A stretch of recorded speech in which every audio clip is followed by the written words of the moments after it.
तो गोटे शिल्पर महाकुंभ हम जो ओडिशार विकास मानचित्र एक उन्नत एवं विकसित ओडिशार अंकाजीव 3,50,000 निजुक्तिर संभावना सृष्टि हम 5 लाख कोटीर इन्वेस्टमेंट आसबार आशा अच्छी तेणु निश्चित भाव आज दिन ओडिशा एक गुरुत्वपूर्ण दिन ये महाकुंभ आज माननीय मुख्य ये प्रधानमंत्री भी निजे उपस्थित रहिबे तेणु आम समस्ते ओडिया लोकों ये दिन अविस्मरणीय ही रहिबो। तो हाईएस्ट इन्वेस्टमेंट पर्यटन क्षेत्र रे आसीबो।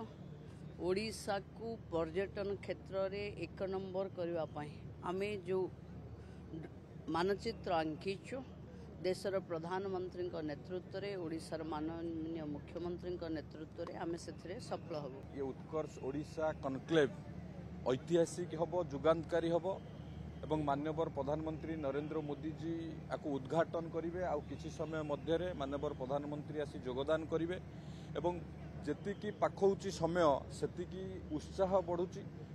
पूर्वरु मु कहितिली माननीय प्रधानमंत्री ओडिशा रे ए उत्कर्ष ओडिशा कनक्लेव जोगदबा ओडिशा रे शिल्पपति माने जेमती मु आगुरु कहितिली गंगार स्रोत भली शिल्पपति माने निवेशक माने ओडिशा को आसीबे, निवेश करिवे एवं ओडिशा को शिल्पर सबुजिमारे परिपूर्ण करिवे।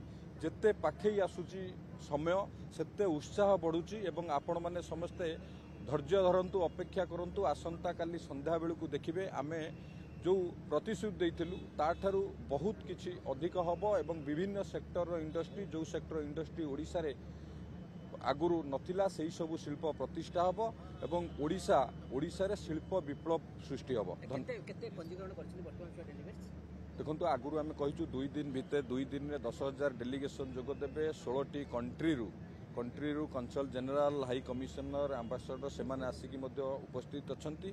आ किछि समय भितर माननीय प्रधानमंत्री उपस्थित रहिबे। प्रधानमंत्री उद्घाटन करिवे एई भव्य उत्सव को एवं आसंता काली आपण मानकु समस्त को पूरा डिटेलिंग रे दिया जिवो केते सेक्टर, केते इंडस्ट्री और केते इन्वेस्टमेंट।